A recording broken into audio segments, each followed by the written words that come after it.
Les textes liturgiques du mardi 29 mars 2022. Première lecture.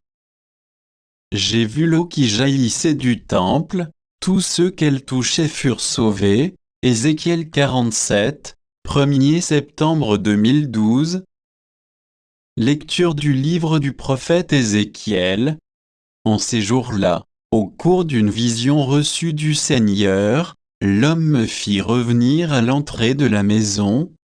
Et voici, sous le seuil de la maison, de l'eau jaillissait vers l'Orient, puisque la façade de la maison était du côté de l'Orient. L'eau descendait de dessous le côté droit de la maison, au sud de l'autel. L'homme me fit sortir par la porte du nord et me fit faire le tour par l'extérieur, jusqu'à la porte qui fait face à l'Orient, et là encore l'eau coulait du côté droit. L'homme s'éloigna vers l'Orient, un cordeau à la main, et il mesura une distance de 1000 coudées. Alors il me fit traverser l'eau, j'en avais jusqu'aux chevilles. Il mesura encore 1000 coudées et me fit traverser l'eau, j'en avais jusqu'aux genoux. Il mesura encore 1000 coudées et me fit traverser, j'en avais jusqu'aux reins. Il en mesura encore 1000, c'était un torrent que je ne pouvais traverser. L'eau avait grossi, il aurait fallu nager, c'était un torrent infranchissable. Alors il me dit, « As-tu vu, fils d'homme ?» Puis il me ramena au bord du torrent. Quand il m'eut ramené, voici qu'il y avait au bord du torrent, de chaque côté, des arbres en grand nombre. Il me dit, « Cette eau coule vers la région de l'Orient, elle descend dans la vallée du Jourdain, et se déverse dans la mer morte, dont elle assainit les eaux. En tout lieu où parviendra le torrent, tous les animaux pourront vivre et foisonner. Le poisson sera très abondant, car cette eau assainit tout ce qu'elle pénètre, et la vie apparaît en tout lieu où arrive le torrent. Au bord du torrent, sur les deux rives, toutes sortes d'arbres fruitiers pousseront, leur feuillage ne se flétrira pas et leurs fruits ne manqueront pas.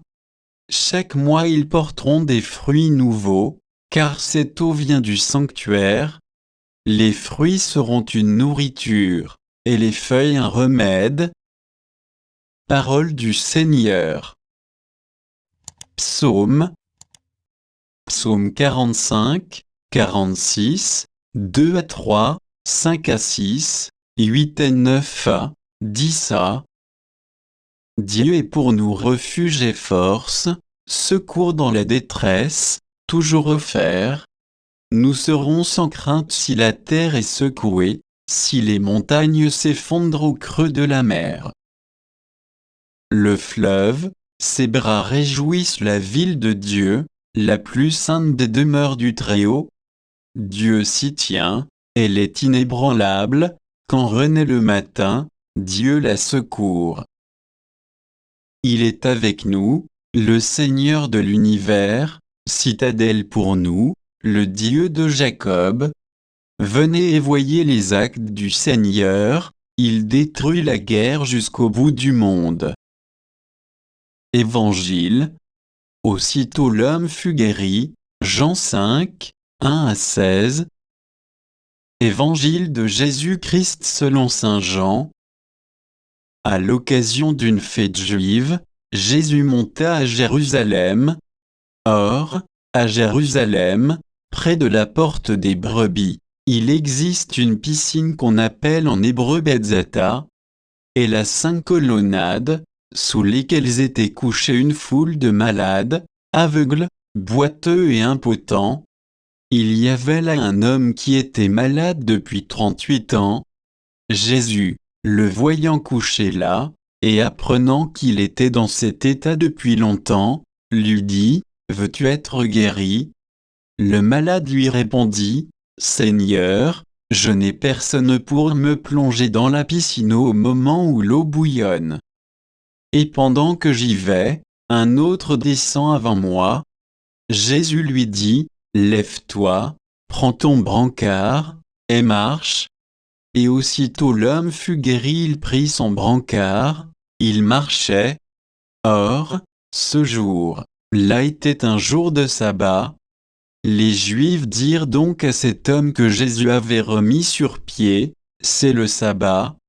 Il ne t'est pas permis de porter ton brancard.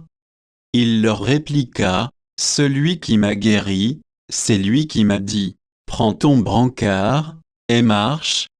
Ils l'interrogèrent, quel est l'homme qui t'a dit, prends ton brancard, et marche? Mais celui qui avait été rétabli ne savait pas qui c'était.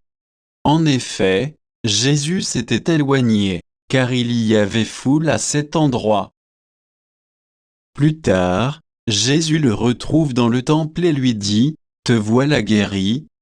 Ne pêche plus, il pourrait arriver quelque chose de pire.